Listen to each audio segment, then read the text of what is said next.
which at that level, the Freemason secret society is in a different universe to the part where the vast majority of Freemasons exist right down here. Compartmentalization, this is how it works. So every one of these institutions that control the direction of the world and our daily lives is a pyramid. The banking system is a pyramid. You go into the local bank, the person you meet across the counter won't even know what's going on in the bank manager's office behind them, let alone what's going on at board level and higher. So the banking system is a pyramid going to a peak. The intelligence agency network in the world is a pyramid going to a peak. The multinational company network is a pyramid. So is the global media, and so on.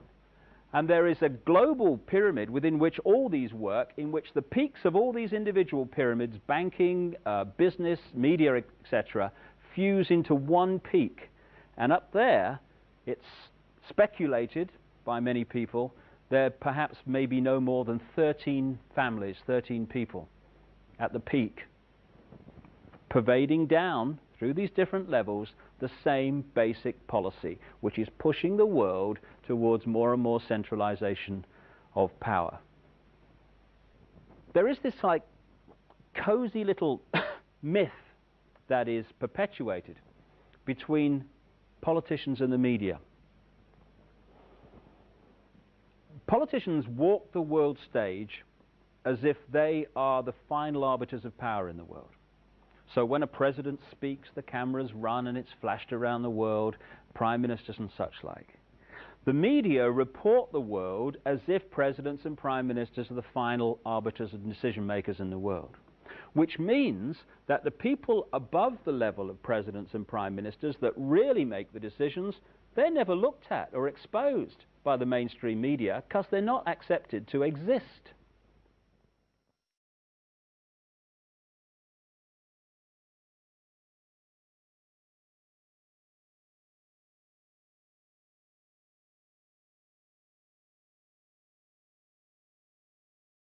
Well, I was in the FBI for 27.5 years, and at the time of my retirement in 1979, I was the senior special agent in charge of the FBI Los Angeles office.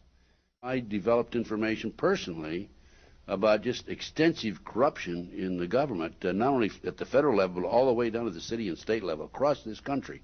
I have information about corrupt judges, corrupt law enforcement, prosecutors, county officials, judges.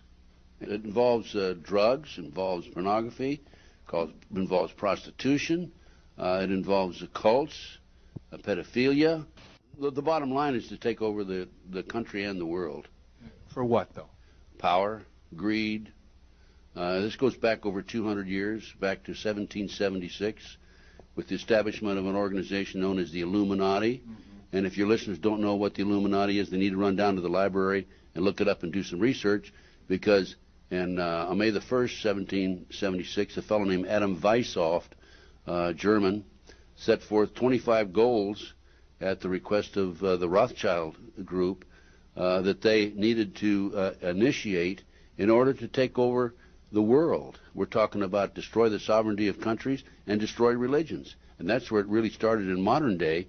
And right today, believe it or not, and we have the documentation for this, we are probably 90%, their goals have probably been filled at the great rate of about 90%. This Illuminati, this group who called themselves the Enlightened Ones, had gained positions of power through control of the banking system. The Illuminati was founded on May 1st, 1776, by Adam Weishaupt, a professor at Ingolstadt University. Weishaupt obviously had been a serious student of the occult, for many of its bizarre features and symbols were incorporated into his organization. Weishaupt had been active in the Masonic lodges of Germany, and found in them the perfect vehicle for recruiting into his secret order, which he described publicly as the highest level of Freemasonry. The Illuminati was formally incorporated into the Masonic lodges at the Congress of Wilhelmsbad in 1780. There were 8 conspiratorial rings within rings, advancing from the outermost novice inward to Rex, or king. The king, of course, was Weishaupt himself, who had adopted the code name Spartacus. Those in the outer rings were told that the grand purpose of the order was to make of the human race, without any distinction of nation, condition, or profession, one good and happy family. But by the time the member had advanced to the level of presbyter, or priest, his oath of absolute secrecy and obedience had become deadly serious. Only then was he allowed finally to see the ultimate goal of the order. It was the destruction of all religion and the destruction of all independent governments, replaced by a new world order, a world government ruled from behind the scenes by the illuminated ones. We have before us the opportunity to forge for ourselves and for future generations a new world order, a world where the rule of law, not the law of the jungle, governs the conduct of nations. When we are successful, and we will be, we have a real chance at this new world order, an order in which a credible United Nations can use its peacekeeping role to fulfill the promise and vision of the UN's founders. I call upon all states to join ranks in order to found the new world order of the 21st century. And people talked then, in 1990, of a new world order. What they actually meant then was a new political order. And the question for us is how we meet and master all these challenges to ensure that Britain enhances its competitiveness in the process and realizes what I believe is our destiny of success in this new world order.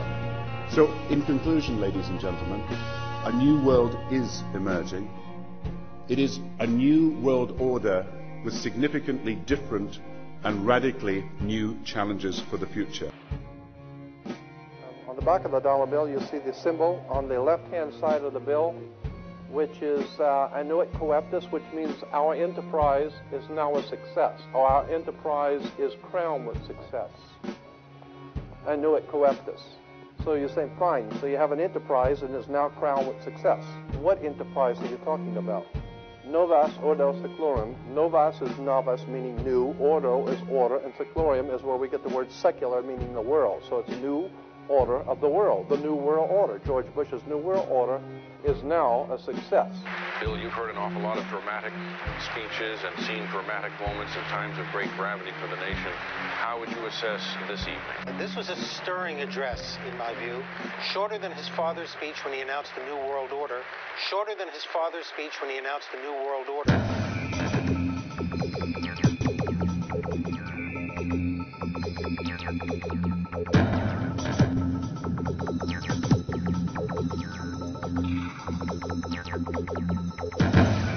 1934 is when the Federal Reserve actually finally took total control of the United States monetary system, and that's when they said it is now a success, because this is a symbol, this is an emblem of a secret society of Freemasons called the Illuminati, the German Bavarian Illuminati.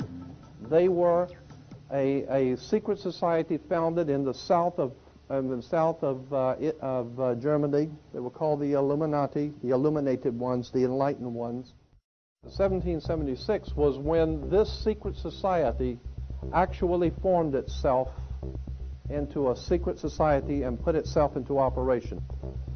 They were the basis for what we call today in our country the Bavarian Illuminati was the basis for what we call today the Colombian faction. The Colombian faction of the Illuminati came here right after this government was formed, and that's where we